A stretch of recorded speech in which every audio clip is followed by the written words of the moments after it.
And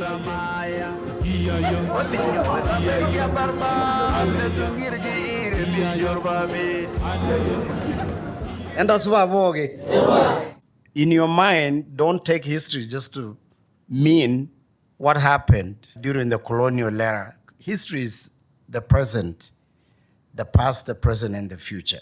That is history.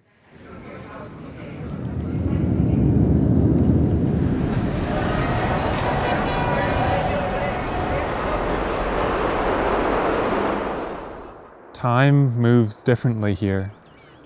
We are surrounded by cows and wildlife, deeply held by this community.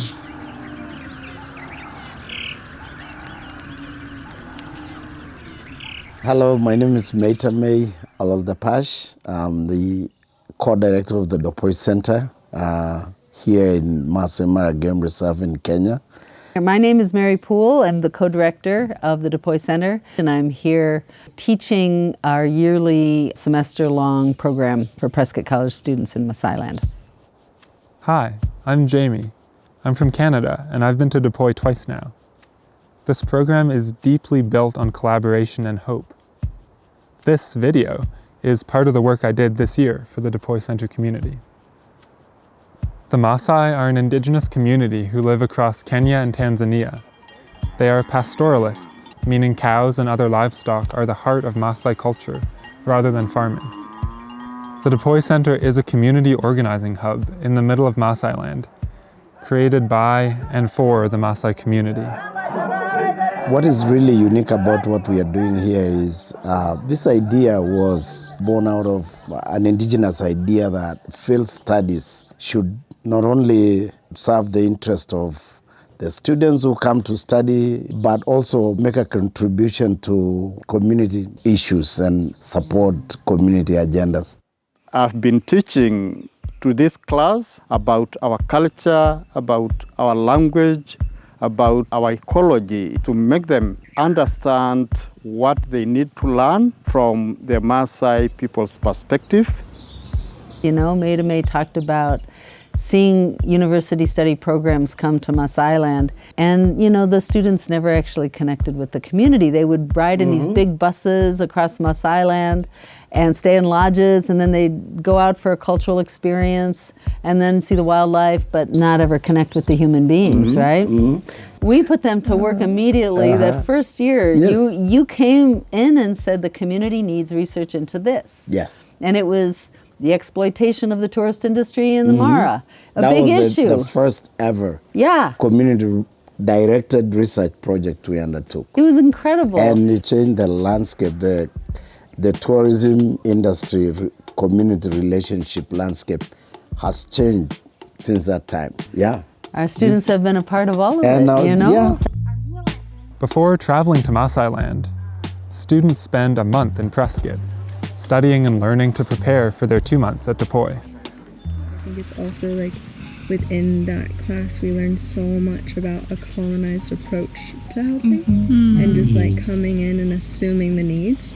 And so number one, we're already coming here with a foreground and previous understanding that like, you know, how to not do that. But then also like that the first project we are here to do and embark on is to be students. And like in our reciprocity, our chance to like actually engage and do work will come after another month of being a student and being a witness and being a sponge. Our students, through this program, they arrive here and they're already loved. That's what's so wonderful. Like, you know, over the years we've proven we don't do a water project for the Dopoi Center that doesn't also water the community. For example, you know, everything we do builds that trust. And so our students get to experience it from the first day.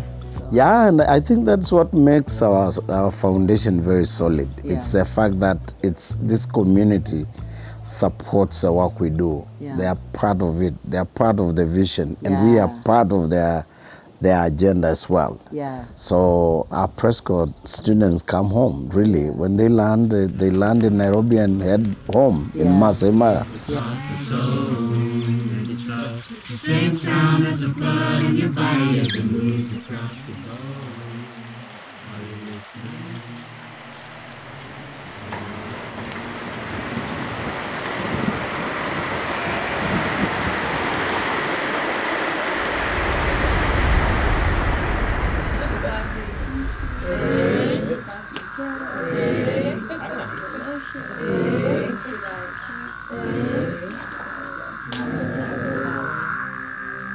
we're showing up to the Dopoi Center as like Maasai's children, and in Olakewa's class, we're Olakewa's children. The way that we show up as a family here.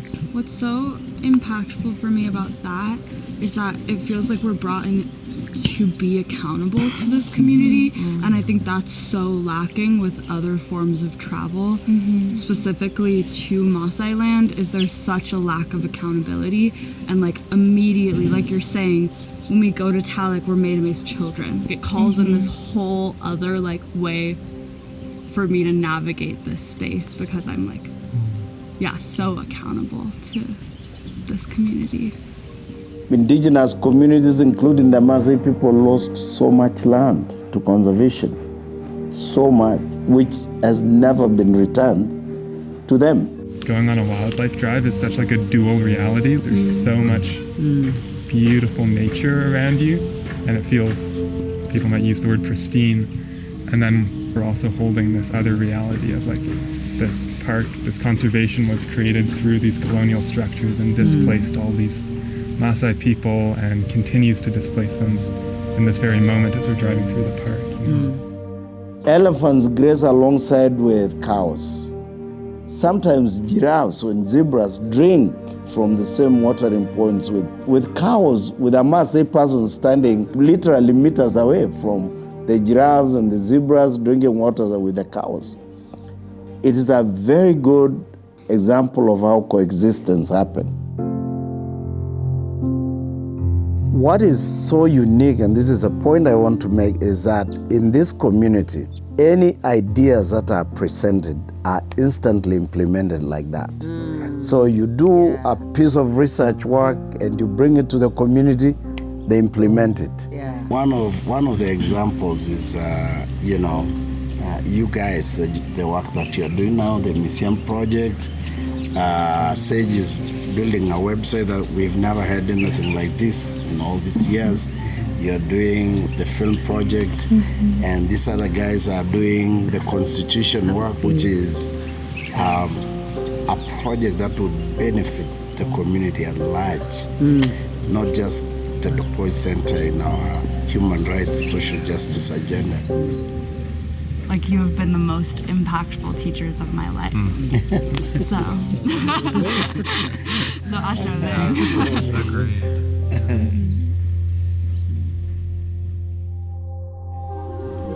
But on this day, the Maasai were back, not as relics of the past, but as its authors. Inside the Serena Hotel, a historic gathering took place. All convened for the launch of Decolonizing Maasai History, a Path to Indigenous African Futures, co-authored by Maidame Olo Depache and Mary Blue.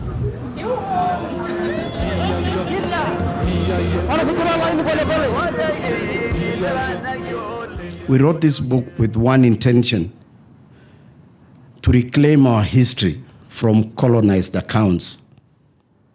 It has been of interest to many to portray them for who they are not, so that they are able to benefit from our culture, from our land, because no other community had bigger land, had stronger culture than the Ma Nation. And a lot of land has been taken from the Maasai. And still, they continue to remain to be the community with the biggest land in this country, even despite that massive oppression. Mpaka negerepa history or Maasai. We have to tell our stories. We have to chart our destiny. A city built on stolen land, now witnessing its original owners refusing to be erased. This was not just history being reclaimed, this was the future being written. What's so unique about this program is that because it's directed by the Maasai community, each year the class has different experiences and engages in different work. It's so joyful. It's so joyful. It's so fun. Because joy is resistance. Yeah. I love the point on joy, though. I think that has been one of the most powerful things. Is like, not only are we here doing like really powerful and collaborative work, but we're also here having such a fun time and getting to connect in such beautiful ways, and singing and dancing and playing games and cards and meeting the cows. Exactly.